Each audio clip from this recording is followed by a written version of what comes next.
So yan, good morning mga ka-PJ. Panibagong araw, panibagong vlog, no? Kumusta kayo dyan? Kumusta? Ngayong araw ay Lunes. Lunes na Lunes, no? Abril 28 taong 2025, no? At kumusta? Kumusta kayo dyan? Kumusta ang biyahe kahapon? Malamang maraming kumita kahapon, no? Alam na natin yan dahil maraming pasahero kahapon. Kaya nga lang nagpahinga tayo kasi pagod no? Pinili natin umuwi dahil nga hindi lang naman yung sasakyan ang kinakailangan change oil, pati yung driver kailangan din mag change oil. Alright, so kaya naman tayo umuwi, no? Pero siyempre kahit ba tayo umuwi para magpahinga, kailangan pa rin nating bumiyahe ngayong araw, no? Dahil merong obligasyon. Obligasyon muna bago yung kapritsyo. Tama ba yun? Meron dapat uunahin.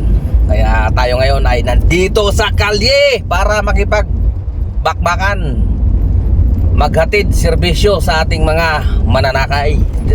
Kaya nga tayo merong CPC, di ba? Meron tayong Certificate of Public Conveyance, no? Kaya serbisyo publiko, alright, di ba? At ngayong umaga naman ay naka 1,900 na yata tayo, no? Pero tinignan ko kasi kanina 2,500 na kasi kasama yung incentive. Pumasok yung incentive ngayong araw kasi merong incentive na tuwing Lunes pumapasok. Kaya yung nakita ko kanina 2,500 na. Kaya nagulat ako 2,500 na ako, di ba? Nakabiyahe ako kanina 4:30 na yata yun. O bago basta mga alas 4 lang ako kapag online kanina, no? Siyempre galing sa bahay, sarap matulog. Iba yung tulog doon, iba yung tulog dito sa labas. Nakita ko, nagulat ako, 2,500 na. Kakalabas lang, di ba? Parang imposible yata. Kaya naalala ko may incentive nga pala. Kaya sinilip ko, oo nga, meron talaga. May pumasok ngayong araw. At naalala ko rin, Lunes ngayon. Tuwing Lunes yun, yung mga pumapasok na mga incentive. Alright. So, nandito tayo ngayon sa Makati, sa may Jeepersel ulit. Bakit kaya, no? Parang sinasadya talaga palagi, no? Na tuwing kainan, nandito tayo sa Makati. Yun nga lang, medyo tanghali na. Ang oras natin ngayon ay 9:30 na ng umaga, no? At siyempre galing tayo sa bahay, kaya pakiramdam ko parang busog pa ako. Hindi katulad nung nandito ako natutulog sa Makati. Pagdating talaga ng umaga niyan, mga alas 6, gutom na ako, gusto ko nang mag-almusal. Pagkagaling tayo sa bahay, busog pa yung pakiramdam ko pag mga bandang alas 6 pa lang, no? Kasi nga pag nasa bahay ako, napapakain ako siyempre dinadalhan ko sila ng pasalubong. Nagkakainan sila, nakikikain na rin ako. Kaya di ba hindi nga tayo kumakain ng hapunan. Pero pag nandun sa bahay, hindi natin maiwasan na napapakain din tayo, kasi naiinggit tayo sa kanila na kumakain. At bukod dyan sa pagkain, napapashot na rin tayo ng kaunti pag nasa bahay. Parang yun kasi yung pinaka pamparelax ko, yung mag-shot ng kakaunti lang, pampatulog. Yan. At siyempre tayo mga Pinoy, pag nag-shot may pulutan talaga. Sanay tayo dun na pag nag-shot may pulutan. Dahil ako, hindi ako sanay na nag-shot na walang pulutan. Pakaramdam ko, masakit yung bituka ko. Nararamdaman ko parang parang mahapde, no? Tsaka madali akong tamaan. Nasusuka kagad ako pag walang pulutan. Kaya sanay ako na mayroong nginangata. Alright, yun. Ikagabi na pa-shot tayo, siyempre. Isa yun sa na-miss natin So malapit na tayo kay Ate Leslie. Sa nagtanong nga pala kung saan eksaktong address ni Ate Leslie, ay i-waste nyo lang La Paz Church. Pag nandun na kayo, makikita nyo siya. Ang kainan ni Ate Leslie ay nasa harapan lang ng simbahan. Okay?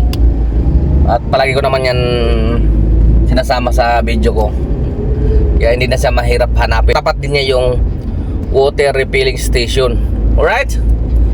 Kaya tara, mag-almusal na muna tayo mga ka-PJ. Mamaya na tayo babakbak pagkatapos ng almusal. Alright. So habang binabaybay nga natin itong daan patungo kila Ate Leslie, habang di tayo nakarating, bigyan ko pala ng part 2 yung yung boundary hulog, kasi maraming nag-react doon, at saka yung iba doon may nag-PM pa sa akin. Masyado karang binugbog yung yung hulog boundary, So sige, maging patas tayo, So ganito yan yung hulog boundary, Bigyan natin ng part 2 dahil nga maraming siya. Bilis ng views bilis ng views ng hulog boundary yun. Ibig sabihin, marami tayong tropa, marami tayong mga subscriber na nandirito sa ating channel, nanonood, Kaya ayaw natin silang madismaya ng husto. Kasi meron din namang meron namang advantage. Nakarang natin, vlog natin tungkol sa boundary hulog, mas maraming disadvantage, So topic natin ngayon ay puro advantage lang sa boundary hulog. Ayaw natin silang i-discourage. Kailangan, dahil nandyan na sila, kinakailangan mas lalo silang magpursige, para matapos nila yung kontrata at kumbaga mas gaganahan sila, Kakaroon sila ng pag-asa na hindi lang puro disadvantage, At yun na nga, yun ang topic natin ngayon. Unang-una, advantage kapag ang dala-dala mong sasakyan ngayon ay naka-boundary hulog ka compare doon sa nakiki-boundary lang. Alright? So ganito yan. Kapag ikaw ay naka-boundary hulog, mayroon kayong kontrata 5 years, ay advantage ka kasi nga meron kayong kontrata ng iyong operator, So hindi katulad ng nakiki-boundary lang na anytime pwede niyang bawiin, yung sasakyan kapag halimbawa meron siyang hindi nagustuhan sa'yo, at sa pag-boundary mo, halimbawa puro palya ang ginagawa mo sa boundary, so anytime pwede niyang bawiin yung kanyang sasakyan dahil kanya yun, kiki-boundary ka lang, At kasama na dyan yung nakikita niya hindi mo inalagaan yung sasakyan, masyado mong binugbog, or kaya pwede rin na naramdaman niya na hindi naman ako kumikita, napupunta lang sa maintenance lahat ng binaboundary sa akin, di ba? Sino ba namang operator na magninegosyo, na hindi siya kikita? Siyempre ang priority niya ay ang kumita siya, Kaya anytime talaga pwede niyang bawiin yung sasakyan. So ikaw, saan ka? Kawawa ka na naman, nahanap ka na naman ng ibang operator, di ba? Ang hirap pa naman kapag lilipat ka na naman ng ibang sasakyan. Ang hirap magpa-online ngayon sa Grab, ang tagal, di ba? May mga proseso na hinahanap. Kaya mahirap, Kaya yun yung advantage niya kapag hulog boundary ang yung sasakyan dahil may kontrata kayo 5 years yan. Kung magkaroon ka man ng palya-palya sa pagbaboundary, meron kayong usapan na karamihan dyan 30 days na dire-diretso, hindi mo siya nahulugan, ay may karapatan na siyang bawin. Hindi katulad nung nakiki-boundary lang, kahit 3 boundary lang na hindi mo naibigay, ay may karapatan na kagad siya na bawin, Pero pagka boundary hulog, mayroong susundin kayo na kontrata. Kung 30 days yan, 30 days talaga dapat masunod yun. Babawiin ni operator yun pag hindi ka nakaka-boundary, Tapos wala na siyang pakialam dyan kung saan mo dadalhin yung mga sasakyan, basta naghuhulog ka sa kanyang boundary. Tinutupad mo yung mga obligasyon mo. Alright? Ganun lang yun. Tapos advantage din doon sa operator kasi ang driver ay hindi na papalit-palit. Hindi katulad ng boundaryhan lang, pag si driver naman may nakita na naman na bago, halimbawa nakailang taon na siya doon nakiki-boundary, mayroon na naman nag-alok na bago, lilipat na naman yun, di ba? Hanap ka na naman ng ibang driver ngayon pag ikaw yung operator, di ba? Maghahanap ka na naman ng driver. Kaya yun yung mga advantage naman doon. Advantage sa operator, advantage sa driver. Tapos advantage pa sa operator dahil wala na siyang intindihin, dahil nga iingatan talaga ni driver yung sasakyan kasi magiging sa kanya na yung sasakyan in the future, di ba? Kaya iingatan niya talaga yon, hindi niya masyadong babarobalin yon. Hindi katulad nung nakikiboundary lang, mas lamang yung, although iingatan pa rin naman niya dahil nga siya din naman yung mawawalan, di ba? Pero mas lamang pa rin yung, ang iisipin lang ni driver, kailangan kong kumita, di ba? Mas lamang talaga yon na kailangan kong wadwarin to kasi kailangan kong kumita. Wala naman ang problema sa maintenance kasi hindi naman ako ang sasagot sa maintenance, si boss naman, diba? Ayun yung mga advantage saka disadvantage dyan. Dagdag pa riyan ay si driver hindi na nga siya mangangamba na anytime ay babawiin sa kanya yung sasakyan, diba? Kasi nga may kontrata siya, halimbawa 5 years yung kontrata. Tapos mayroon pang maganda dyan, kapag hulog boundary, kahit na nga hindi mapupunta sa iyo ang prangkisa dahil nga hindi naman nakapangalan sa iyo yun, tulad ng sinasabi ko, ang prangkisa po ay non-transferable siya, no?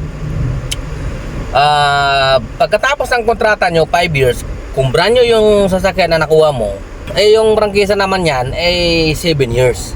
So ibig sabihin, yung remaining na 2 years, maaaring makukonsume na yun ni driver kapag natapos niya yung sasakyan. So siguro yun na yung pinaka premium mo sa lahat ng paghihirap mo bilang driver, bilang nakikihulog boundary. Yun na yung ano mo, mapapala mo doon sa paghihirap mo, kakabayad, gastos mo sa maintenance, sa lahat-lahat, di ba? So meron kang remaining na 2 taon. 7 years ngayong sasakyan, di ba? Na pwedeng ibiyahe dito sa Grab, no? So yun na yung pinaka makukuha mong premium na tawagin. So libre na yun, wala ka ng boundary. So that's the time na kapag pinagpatuloy mo pa rin yung kasipagan mo at maayos yung sasakyan dahil naalagaan mo, so maganda pa rin ibang biyahe, no? That's the time na malaki ang posibilidad na ikaw ay makaipon, no? Nang pang-down naman ng panibagong sasakyan, kung sakasakali may kakayanan ka na, no? Kaya mo nang mag-down ng sarili mong sasakyan. Ikaw ang kukuha mismo sa kasa kung saan ka man pwedeng mag-apply, di ba? Ng car loan, mga ganon. Yun naman ang importante, may pang-down ka no? Kasi mahirap pagka wala kang pang-down, talagang hanggang doon lang tayo, pakikihulog boundary. Wala kang pang-down wala kang kakayahan, di ba? Kaya mapipilitan kang makikihulog boundary lang hanggang ayun yung mga advantage, di ba? Kaya kung ikaw ay nakikihulog boundary ngayon, nandiyan ka na sa sitwasyon na yan, so pagbutihin mo, laban lang tayo, okay? Darating ng panahon na dahil masipag tayo, nagsisikap tayo, nagtsatsaga tayo, na nagiging masinop tayo, darating din ang panahon na tayo naman, giginhawa din tayo. Hindi naman po pwedeng habang buhay lang tayong ganito. Alright? So hanggang dyan na lang muna. Kung meron pa akong mga hindi nabanggit kung meron pa akong hindi nabanggit sa aking vlog na ito tungkol din sa hulog boundary, kayo na lang mag-comment. Alright? Kasi isa ngayon, yun pa lang din yung mga natatandaan ko na mga advantage at disadvantage. Alright, so nandito na ako kila Ate Leslie. Ayun tapos yung simbahan doon sa likod. Dito lang ako pumarada sa labas. Okay na yan, kasi wala pa namang mangre-record dyan. Kakain lang naman tayo, kahit may mga dyan hindi naman tayo ba agad-agad titikitan. Papalayasin ka lang, paalisin ka. Kaya pag nakita ka naman na kumakain lang, sasabihin lang sa'yo, tapusin mo lang yung pagkain mo. Alright, so mamaya ulit mga ka-PJ, at tayo kakain na muna.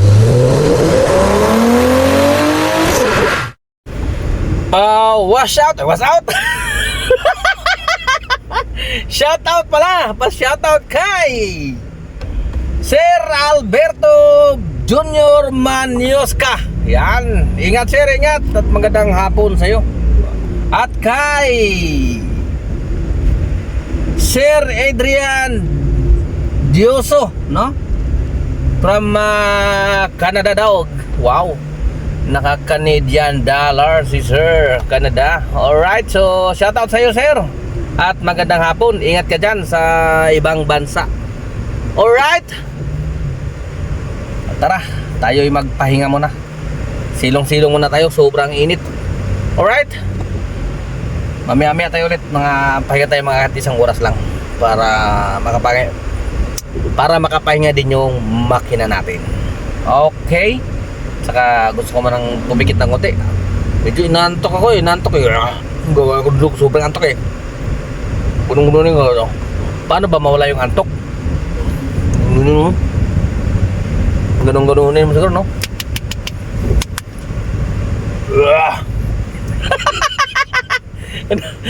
Buisit itong antok eh, no? Kung kailan may pasahero ka, saan ka talaga siya, yung susumpong eh. Pag wala nang pasahero, tulad niya, wala nang pasahero. Wala na naman antok. Kainis talaga na. Antok, layuan mo ako. Let's go. Tara na, pahinga muna tayo. So ayan mga ka-PJ, gabi na naman, alas 7:52 na ng gabi, no? At ang earnings natin ngayong araw ay 5,793. No, joke lang. Wala tayong 5,700. Di ba nga may incentive lang tayo kaya naging 5,700 yan. Naka-receive tayo ng incentive ngayong araw na ito, Lunes, kasi tuwing Lunes yan binibigay, no? Pero yung aking totoong earnings ay 5,000, no? Lunes, Lunes. 5,169 at naka 27 na bookings, no? Alright, so hindi na masama. Okay? So silipin naman natin yung aking KJR kung nakailan na ba tayo. Yan, no?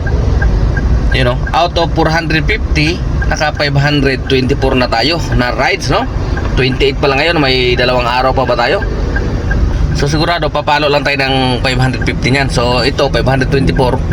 Maliwanag na dyan yung 5,240. So masama pa ba yun? May pambili na tayo ng bigas. Tingnan natin kung pasado ba tayo sa completion. Pasado 90.8%. Wala eh. Tapos may nakuha pala akong incentive ngayong araw. Ayun, hindi ko napansin yan eh. Kala ko 200 lang eh. Ayun, nagbago na naman yung aking incentive, Kailangan daw ma-hit yung 11 rides para meron kang 400 pesos, ayun, Hindi ko napansin yan, di ba? Nagbago pala ngayong Lunes. So naka 13 tayo, Wala pang hanggang alas 8 yun eh, wala pang alas 8, Yun. Buti na lang nakuha, Ang galing, Tapos bukas ganyan ulit. Ganyan din ulit bukas, April 29. Ayun, ganyan din 400 ulit. Tirahin natin yan bukas.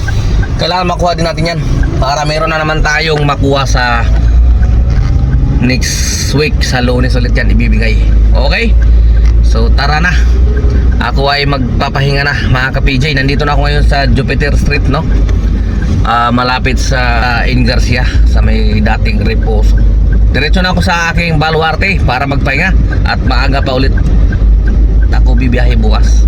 Kaya kayo na muna bahala sa mga pasahero. Ipaubaya ko muna sila sa inyo ngayon dahil bukas na ako ulit bibiyahe, mamaya pala mga madaling araw.